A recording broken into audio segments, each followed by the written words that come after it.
Hi, welcome to this week's Truth Be Told, a show about all things local to Plymouth Town government. And you're with me, Town Manager Melissa Arrighi. I have next to me Lee Hartmann, our Director of Planning and Development. Now, this is a little different setup than we normally do. We had a little technical problems here at Town Hall, which is fine because it's nice to have Lee in the office with me. Hopefully he's comfortable and we can sit like this again. So that's a good thing. This show is about everything that I can think of that happens in the office, happens in town hall, happens in your local government, potentially is in my town manager's reports. But if you ever have a question or a topic that you would like me to cover, please feel free to reach out to me at the email address below or at any of my contact information. If you hear something, see something, or just want to know about something, I'm here. Sometimes the show will go over things that are in my town manager's reports, which you can see on the town's website. They go out weekly, once in a while, bi-weekly, depending on what is going on. They have a ton of information in there. So if you're interested, please go through them and help share them with friends and neighbors so that we can get the word out about your government. And then I also, a few days before the show, I will tweet kind of a play on words. I know I'm getting groans about it all the time, but I will tweet who is going to be my guest. And right now I'm putting their name in. Pretty soon I won't. So this week's tweet had words like, we're planning to have Lee Hartmann here. And, I think the show will appeal to you. And I know, I get it. But now it's become a thing that I just do now. And I don't think I'm going to be able to stop. So at the very end of the show, I try and spotlight an issue. It's a 1620 spotlight. Lee is going to help me with that today. And we think we have a great show for you. So welcome, Lee. I'm glad you're here. First thing I want to talk about, because I think that Lee is very recognizable throughout the community after all these years, but a little bit of your background, because little known fact, Lee Hartmann used to be the assistant town manager, not a memory he always wants to think about. But tell us a little bit about your time here. Sure, and I did enjoy it. It was 3 years. So way back when I was 12, I think, or maybe 13, in 1987, I started as town planner, or not assistant town planner, I actually should say. And so that was in 87, and I was assistant town planner for a number of years. And then there was a charter change. And from that charter change, they created a planning director and a town planner. So then I moved from that slot of assistant planner to town planner, which I held for a number of years. And then I think it was 1999, I was fortunate enough to get the job of assistant town manager, which I did for 3 years. And again, very interesting, very different. I like the physical world. Who is town manager? Eleanor Beth. Okay. And the personnel issues, some of the labor issues, those were a little more than the types of things I think I was interested in. So it was a great experience. We got to do a lot of things. I was the Y2K coordinator for the town of Plymouth during those crazy times. So, got to experience quite a few interesting things. And so I had done that for 3 years, and then I had a great opportunity to go to the private sector, Daler Consulting Group. And I went there for 3 years, 2 years at Daler Consulting. And it was a great opportunity because I did work in all kinds of communities across Massachusetts. And we're working on different master plan and zoning initiatives in different towns during that 2-year period. But you missed us. But I missed you. Yeah. And I got the call that the former planning director, Jack Lennox, who was a great mentor and a friend of mine who I actually am still in touch with, was leaving and moving on to another job. And they asked me if I was interested. And I said, yep. Now, who was the town manager then? That was still Eleanor Beth. It was still Ellie Beth. So she asked me if I was interested in coming back, and I said yes. And I was fortunate enough to get the job, and I've been here since. And you've grown the department quite a bit. Yes. So we've added a town planner. We've added a couple of other additional positions, but yes. And I think the breadth of some of the things we're doing now is different. So before, where we really focused strictly on the permitting side of the world, we have Robin Carver now in the office who does a lot with the art programs. And if you look out, if you see the Adirondack chairs or the decorative benches or some of the murals in town, all of those things were done in part with Robin's initiative. We now have town planner Paul Vickery, who is doing a great job of just making sure that all of the permits, all of the subdivisions, everything that gets approved in town, that the actual conditions that we impose are actually being followed. So we have great work going with them too. And you have the divisions that fall underneath you, and I'm looking at the org chart, is of course appeals, community development, economic development, and conservation. Yeah, so it's hard when you do that because I have to visually look at my staff and walk around Okay. the building to say it. We also, so we have community development, which is community development block grant money and also CARES Act money. So that's money that goes to the community to help people of lower income with issues at their house, code issues, plumbing, roof repairs, things like that, septic system repairs, and also CARES Act money, which we've been able to give out almost $800,000 worth of funds from the federal government to various businesses in town to help them. We also have, to some degree, economic development, tourism. Any of the events you see in Plymouth, any of the funding we see for groups like See Plymouth, that's all done through our office too, as well as Conservation Commission, Board of Appeals, Historic District Commission, of the other groups that work through our department. And boards and committees that you work with? So there are quite a few that we have. So we have the Planning Board, the Open Space Committee, the Energy Committee, and I should point out too that Patrick Farrer in our office also is the Energy Officer for the town. So Board of Appeals, Planning Board, Historic District Commission, the 5 village centers, steering committees, to some degree the Open Space Committee, the Energy Committee, Conservation Commission, the Affordable Housing Trust. I'm sure I'm missing. Did you say VSB? Visitor Services Board, right? I think there's like 11. Yeah. Yeah, at some point. I don't know how you keep up with all the boards and committees. Obviously, I work with the different boards and committees, predominantly the select board, but I mean, I think you're somewhere around 11 of them. So how many staff members are in your office So now? we have 14, 13, 14. So, Yeah, that's grown a lot. So zoning bylaws, they are complicated.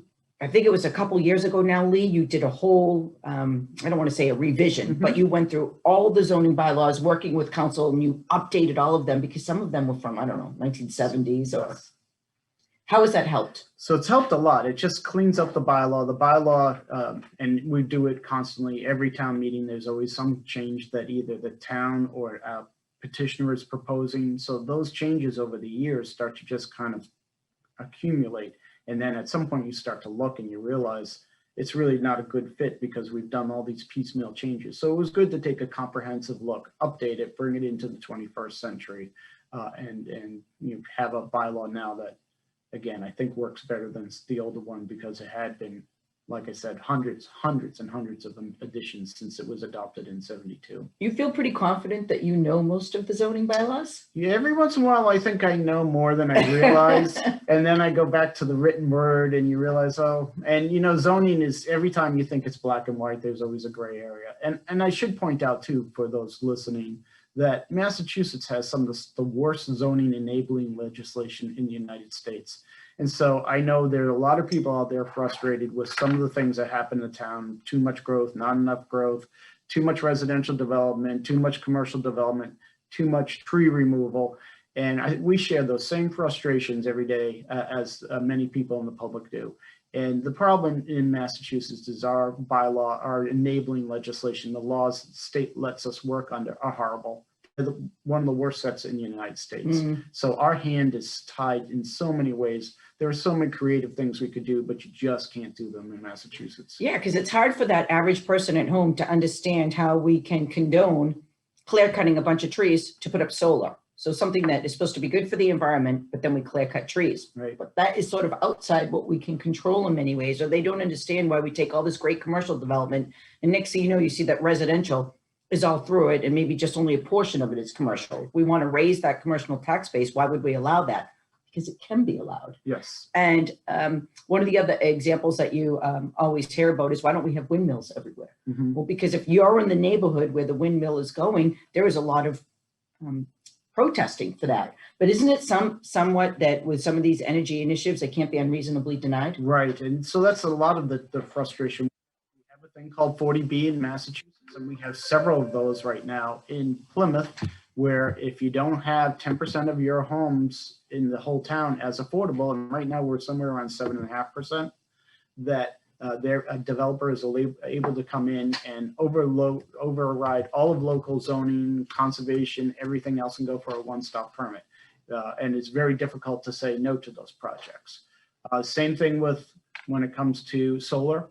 The state says you can't unreasonably regulate. And I know there's a lot of debate about whether or not solar makes sense, whether you should be allowed to cut down trees to create the solar. But again, the state has exemptions that give some flexibility to the development community. And the same applies to agriculture. We deal a lot with gravel removal. Gravel removal is a very important part of the cranberry industry. There are cases in Plymouth too, where there have been abuses of that gravel removal process.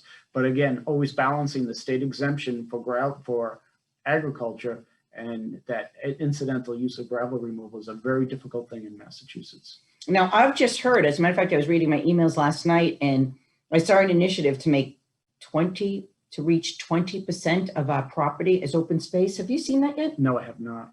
It's a group in the community that is looking at environmental programs. And I think it's a combination of like, not necessarily the open space committee, but a lot of these groups that are out there that say Plymouth should have a goal of 20% of our land mass should be open space. So right now we're in the 30 to 35 range. So we're already. But doesn't that include the state forest? Yes, it does. Yeah, I think this might be excluding that. So like excluding all state and federal land, and it's only privately owned town land. But again, we're still, when you look at what we have for land mass, 35% of it is. Yeah, that's is pretty open great. space. Well, it's going to be interesting to see if the select board want to do this. Right. Because if it is 20% and it doesn't include state and federal land, there might be a lot that we need to acquire. And you have that other whole line of thought that is pushing, increase that commercial tax base to 20% or whatever.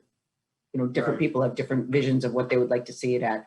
So I'm hearing from the behind the scenes people that they have some old pictures of you early on in your career. I think I'm being set up. I don't get, no, honestly, I didn't know, but I can't, I hope they are able to pop those in now and that the people watching the show are seeing Lee throughout the years, because I love things like that. And I didn't have a lot of old pictures of Lee. So I think that would be fun. You have taught at the college level, haven't you done a little teaching and helping students? Yeah, I was doing GIS at the Mass Maritime Academy, and then I also did it at Cape Cod Community College. Now, GIS mapping is complicated, but incredibly helpful. And I had a decision to make when GIS started first coming out about 15 years ago and becoming a very popular thing, that either I could be that old person who just sticks to the the memo pad and sticks to pencils and pens, or embrace the technology. And I'm really glad I did, because it is such an important part of what we do. And I use GIS, the mapping program, every day. And you're really great at it. Thank you. I think so. So one of the things that he'll do when we have a meeting is he'll be able to take a map of an area that we're looking at and overlay, I don't know, where all the infrastructure is, where all the water stubs could be, where all the utilities are. I probably said that already with the infrastructure, but you know what I mean? I mean, you'll be able to put everything over there, and it really lets us see it from a different view, as well as all the topography, right, which is important. As we're looking at, people talk a lot about if we were to ever acquire or control the Entergy land, what would we do with it? So we don't know what the direction of the town will be eventually, but certainly we've looked at the topography and said, there's some challenges here.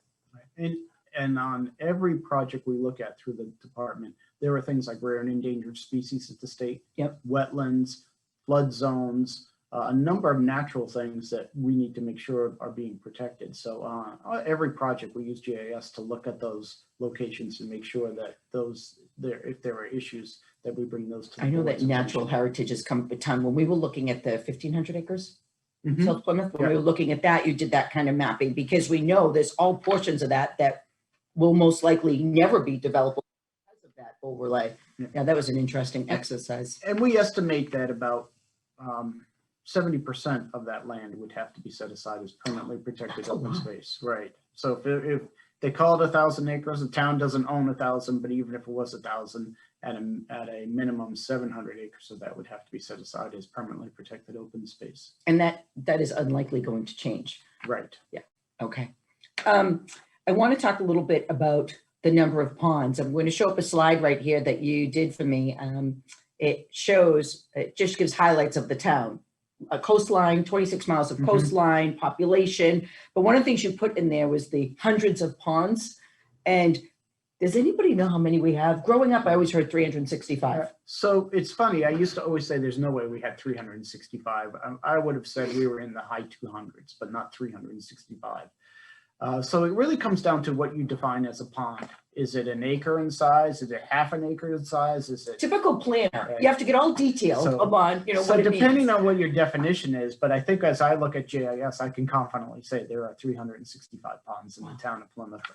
And again, Somebody might argue that by the size of it, that it's more of a puddle than a pond. But again, I think when I looked at it, I looked at water areas over 10,000 square feet, and there were easily over 365 of those. I've said this before, but I remember, I don't know if you ever did it with Tom Maher, the airport manager. When I first started working here, I went up in a plane with him and looked at Plymouth from the sky. Did you get to do that years ago? Yes.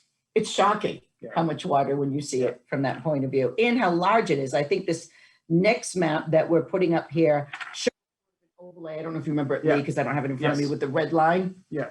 So the overlay we have of over Boston, and it's a good way. I've used it a number of times to illustrate some of the challenges we have in Plymouth. We are easily 5 times the size of the average town in Massachusetts.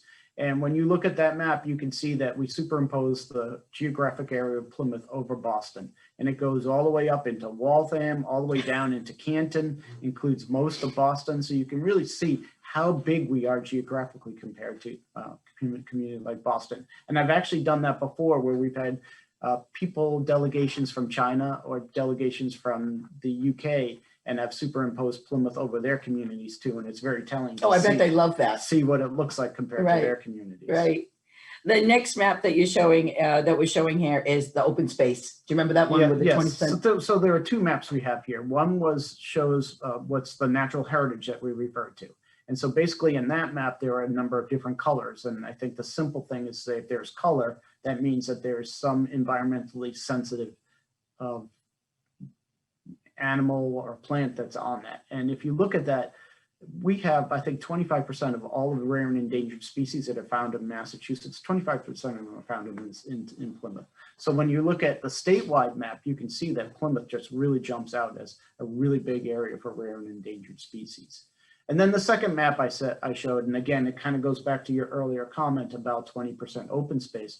I think the town, through the Community Preservation Committee, the leadership of the selectmen, through the town meeting, and the planning board, has done a really good job of setting aside permanently protected open space in the town. So I think we often will focus on how much development is occurring. We do. And there is quite a bit, in my opinion, especially residentially, more than I would like to see.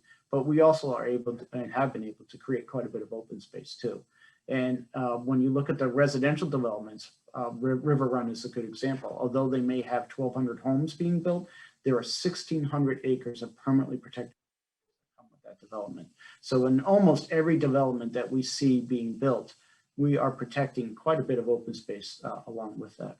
I mean, Redbrook is going to be a massive development. Obviously, we have the Pine Hills, who's somewhat wrapping up now. I know they're on some final stages. We still have a lot of open space that is privately owned. People don't, well, not people, but some you don't think of, but all these subdivisions that are cropping up all over the place, as well as what surprises me is the demand for apartments. I mean, between Cordage and then on Obrey Street, and there is just, you're right, you wonder, I mean, there's a lot more people coming into town. When I first met you, we were talking, and I think we said 100,000 people by a certain year. Yeah, so the build out of Plymouth is estimated to be 100,000. And I don't think that's likely, because that would mean that almost every inch of land would have to be developed. So I would say that if you say ultimately, when we're pretty much the amount of open space that's available for future development, I would say we'd be in the 75,000 range. 75,000. I also think that you'll see, we just went through an incredible growth spurt right now in Plymouth, through residential development. And again, there's always discussion about maybe we need to stop that. The alternative is the 40Bs. And you've seen that we've made it difficult for certain developers, property owners to develop. And they've come now in with what we have now is 320 40Bs. So 40B is affordable housing units, which we all support affordable housing. We really do. However, it's typically density. It's a dense development with a lot of apartment or condos, right? Yes. Apartment or condos or small homes in it, and it's in an area. So there's a big demand for, water and other infrastructure, and there'll be a demand on the school system. So when we say that we call it under safe harbor status, what that just means is we've had so much affordable housing built or permitted in a short period of time, we get to take a little breather from just approving those over and over. Is that a decent way to explain it? So we have a 2-year safe harbor. So now if another 40B comes in, we have the ability to say no for the next 2 years. But again, the 40B process is something that's adversarial in Plymouth, and it's something that the state mandates and we have very little control over. So yeah, it's a little difficult to look at some of the magnitude of residential development going on. And we also have to keep in mind that the governor has set a mandate, and I think his number is well over 300,000 new units of homes being built in Massachusetts. So the state government's focus is on building more residential, not less. So there are a lot of competing interests. And again, I would say for Plymouth, a breather would be really nice. And to be able to slow this down for a bit would be nice, but it kind of conflicts with what the state is trying to push. Right. I would also say that, in my opinion, which is why the law hasn't been rewritten. Right. We've talked to former Selectman Mahoney used to talk about that all the time. You know, rewrite the 40B law. Well, it clearly hasn't been, so there's a reason for that. And there's a very dedicated group of planners across the state who's tried for the last 20 years to rewrite the zoning laws too, and that has gone nowhere. But I would say, as we look at development in the community, the amount of residential land available now has become very limited. Most of the developable land has been developed already or protected through things like the CPC. So I do think that in the coming years, we'll see a slowdown in the rate of residential growth. But again, going to your point, if we really want to prevent that kind of development and we want the open space, the only real way to do it is for us to acquire it as a town or with partnerships with groups like the Wildlands Trust. If it's privately held, the Constitution allows people to have reasonable use of their property, and there's only so much we can do to limit that. Right. No, that makes sense. And for any of you out there that want to get involved, planning board, well, that's elected, but zoning board of appeals, Conservation Commission, Energy Committee. We always have committee openings in something. I think there's over 70 or 75 boards and committees in the town, and we'd love to engage residents in their own government. So I'm going to end this show with just, typically I'll do some kind of the 1620 spotlight I told you about earlier. But today I'm not going to do it. I'm actually going to have Lee do it, because one of the questions we hear a lot is, you know, is there a, you know, is this restaurant coming here? Is this supermarket coming here? And the two that we've heard a lot recently are the ones he's going to talk about. So the rumors that are out there, and there are rumors, and no matter where I go, people ask me about these rumors. And the two ones I hear most often is, do we have, or I heard, a cheesecake factory is coming to Plymouth, and the other one is Trader Joe's. So I can say for cheesecake, nobody has ever talked to me about a cheesecake factory. I've never had any involvement in the potential siting of a cheesecake. So I'm not sure where that cheesecake factory. I'm not sure where that rumor started from. There's always some grain of truth to every rumor, but that is not one I've ever heard of. And then the other one is consistently hearing about Trader Joe's, either people saying, why don't we have one? Or did I hear one was coming? And I can say that they've looked at a couple different sites in Plymouth, and we got very close at one point to them coming in with a proposal, but the deal between the property owner and the Trader Joe's just didn't work out, and so it fell apart. So, but again, I think Trader Joe's, from what I can see, does have an interest in Plymouth, and hopefully they'll be able to find a site that can work for them as well as the town. Well, I would agree. We would certainly welcome them. Well, thank you for joining us today. That's all the time we have, but I hope to see you next week, and check out the Twitter account and you may know who will be on the show. See you soon.